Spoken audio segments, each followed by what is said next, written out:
Hi friends, welcome to RK Saudi தமிழன். நண்பர்களே, எல்லாரும் எப்படி இருக்கிறீங்க?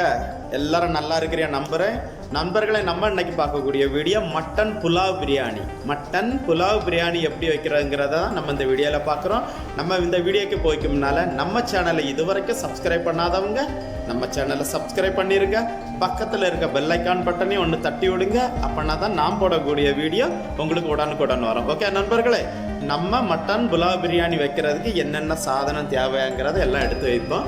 வெங்காயம் ஒரு 4-5 வெங்காயம் எடுத்துக்கிடுங்க. ஒரு தக்காளி, ஒரு எலுமிச்சப்பழம், இஞ்சி, வெள்ளைப்பூடு, புதினா, மல்லி இலை, பின்ன நம்ம 1 கிலோ மட்டனை எடுத்து வச்சுருக்கோம். வச்சுட்டு பாக்கி இந்த கருவேப்பிலை, மல்லி இலை எல்லாமே போடணும். நான் அது ஒவ்வொன்றாட்டி சொல்கிறேன். ஓகே நண்பர்கள், எல்லாம் கட் பண்ணியாச்சு. எல்லாம் கட் பண்ணிவிட்டு நம்ம தயிர் உள்ளி பண்ணுறதுக்காக கொஞ்சம் ஒரு பாத்திரத்தில் தயிர் உள்ளி பண்ணுறதுக்கு ரெடி பண்ணி வச்சுருக்கோம். பாக்கி எல்லாம் கட் பண்ணி வச்சாச்சு. இனி நம்ம மட்டனை ஒரு குக்கரில் போட்டு அதை நம்ம மட்டனை தனியாக வேக ஸ்டார்ட் பண்ணியாச்சு. இனி நம்ம மட்டனுக்குள்ளே இந்த மசாலையை ரெடி பண்ணோம். மசாலா ரெடி பண்ணி எண்ணெயை ஊற்றிட்டு இந்த பட்டை, பிரியாணி இலை, நல்ல மிளகு, ஜீரகம் எல்லாம் போட்டு நல்லா வதக்கி வந்த பிறகு நம்ம வெட்டி வச்சுருக்க 400 கிராம் உள்ள அளவுள்ள வெங்காயத்தை போட்டு நல்லா வதக்கி எடுங்க. இந்த வெங்காயம் நல்லா அந்த கலர் மாதிரி லைட் ப்ரௌன் கலரில் வர வரைக்கும் நல்லா வதக்கி எடுங்க நண்பர்களே. இப்போ நமக்கு வெங்காயம் நல்லா வதங்கியாச்சு. அந்த வெங்காயத்துக்கு கூட நம்ம மசாலா எல்லாம் மிக்ஸ் பண்ணிடுவோம். ஒரு 3/4 ஸ்பூனு மிளகு பொடி போட்டிருக்கோம். ஒரு 1/4 ஸ்பூனு மஞ்சள் பொடி போட்டிருக்கோம். பின்ன கறி மசாலா ஒரு 1/2 ஸ்பூன், கொஞ்சம் கூடுதல் கறி மசாலா போட்டிருக்கோம். பின்ன மல்லி இலை, மல்லிப்பொடி ஒரு 1/2 ஸ்பூன் போட்டிருக்கோம். பெப்பர் பொடி ஒரு 1/4 ஸ்பூன் கொஞ்சம் கூடுதல் போட்டிருக்கோம். பின்ன மிளகு பொடி நம்ம கொஞ்சம் எக்ஸ்ட்ரா போடுவோம், அவரவர் தேவைக்கு போட்டுக்கிடுங்க. ஓகே நண்பர்களே, இதெல்லாம் போட்டு நல்லா மிக்ஸ் பண்ணுங்க. அந்த எண்ணெயிலே அந்த பட்டை, ஏலக்காய் இதில் எல்லாம் நல்லா அந்த மிக்ஸ் ஆகி வரணும். அப்படின்னா தான் அந்த மசாலாவோட வாசம் வெளியே பிரியாணியில் தெரியாமல் இருக்கும். ஏன்னா நம்ம பிரியாணி மசாலா எதுவுமே நம்ம புலாவுக்கு போடுறது கிடையாது. இந்த மசாலையை மட்டும் கொண்டு தான் நம்ம ஒரு பிரியாணி ரெடி பண்ணுறோம். ஓகே நண்பர்களே, தீயை குறைச்சி ஸ்லிம்மில் வச்சுட்டு இந்த மசாலையை நல்லா அந்த வெங்காயத்தில் எல்லாம் ரெடியாகி வர்றதோட நல்லா வதக்கி விடுங்க.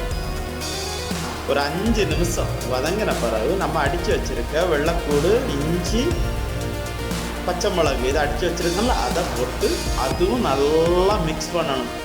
அதுவும் ஒரு 5 நிமிஷம் நீங்கள் ஸ்லிம்மில் வச்சுட்டு நல்லா இது மிக்ஸ் ஆகி இருக்கணும். இதுதான் நம்மளோட பிரியாணியோட டேஸ்ட்டு கூட்டுறதுக்கு மெயின் ரீசனு. ஓகே, நல்லா மிக்ஸ் பண்ணுங்கள் நண்பர்களே, ஒரு 5 நிமிஷம்.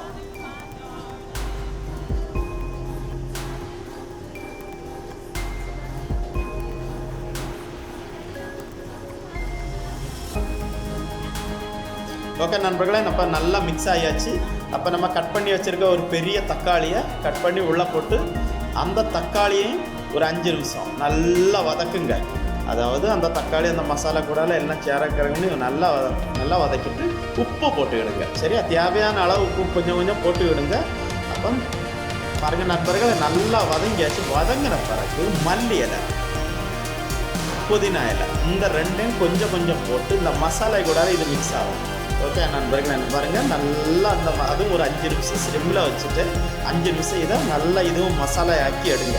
ஓகே நண்பர்களே, இப்போ மசாலா ரெடி ஆகியாச்சு. நம்ம மட்டன் 1 கிலோ வேக வச்ச மட்டன் இருக்குது.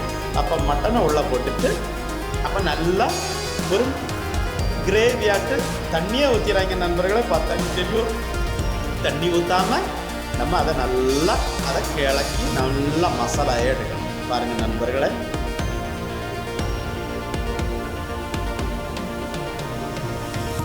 இதை பாருங்கள், அந்த மசாலையை பாருங்கள் அப்படி எப்படி இருக்குன்னு பாருங்கள் நண்பர்களே. அந்த இறைச்சிக்கும் மசாலைக்கும் எவ்வளோ காம்பினேஷனாட்டு வருது பாருங்கள்.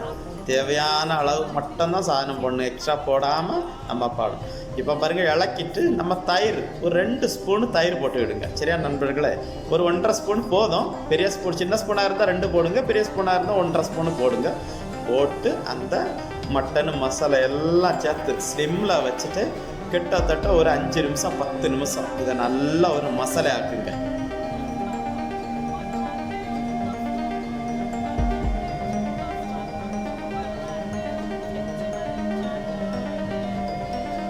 பாருங்க நண்பர்களே, நமக்கு இப்போ மட்டன் நல்லா மசாலா ஆயிடுச்சு. பார்த்தாலே தெரியும், அந்த கலரும் பார்த்தாலே தெரியும். மட்டனுக்குள்ளே தண்ணி ஊற்றாமல் நம்ம எல்லாம் ரெடி பண்ணி மட்டன் ஏகதேசம் ரெடி ஆகிட்டு, அதுக்கப்புறம் நம்ம என்ன பண்ணணும்னாக்கி கொஞ்சம் கூட, அதாவது ஃபுல்லும் போட்டுறாங்க, கொஞ்சம் கூட மல்லி இலையும் புதினா இலையும் அந்த இது இறச்சி கூடால எல்லாம் காம்பினேஷன் ஆகாங்க நல்லா போட்டு அதை வந்து மிக்ஸ் பண்ணி விடுங்க. நல்லா மிக்ஸ் பண்ணி எல்லாம் ஸ்லிம்மில் வச்சுட்டே பண்ணுங்கள், நீங்கள் தீயை போட்ட வேண்டாம். ஓகே நண்பர்களே, நல்லா மிக்ஸ் பண்ணுங்கள் நண்பர்களே.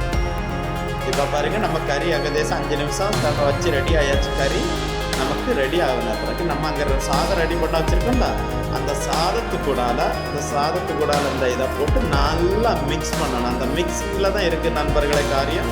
நல்லா மிக்ஸ் பண்ணணும். ஓகே,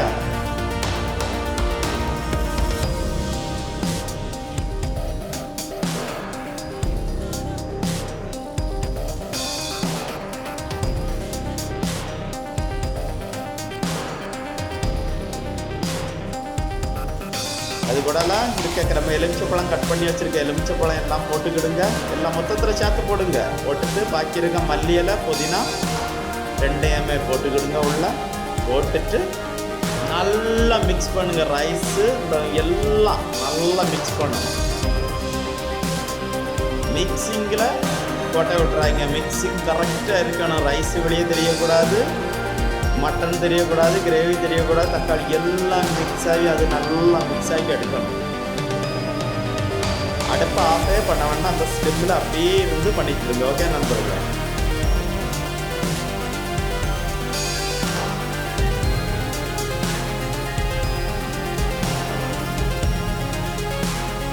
பாருங்க நண்பர்களே, இப்படி அழகாக மிக்ஸ் ஆகி வருன்னு பாருங்க.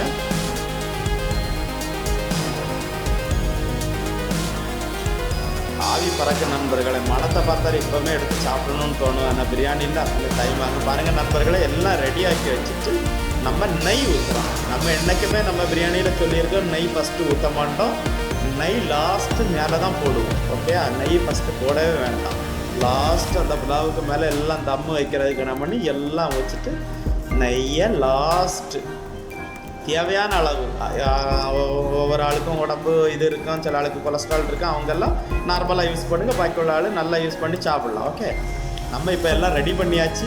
இனி ஒரு 20 நிமிஷம் ஸ்லிம்மில் வச்சு நம்ம இந்த பிரியாணியை தம்மில் வைப்போம். ஓகே, நமக்கு இந்த மேலே வைக்கக்கூடிய கல்லெல்லாம் வெயிட்டெல்லாம் வைக்கக்கூடிய பாத்திரங்கள் காரியங்கள் இல்லாதனால நம்ம இதை தம்மாட்டு வைக்கிறதுக்கு மாஸ்கிங் டேப்பை நம்ம யூஸ் பண்ணுறோம். பார்த்தாலே தெரியும், மாஸ்கிங் டேப்பை வச்சு நல்லா அதை சுற்றி போடுறோம். பார்த்தாலே உங்களுக்கு தெரியும் நண்பர்களே. பாருங்கள்,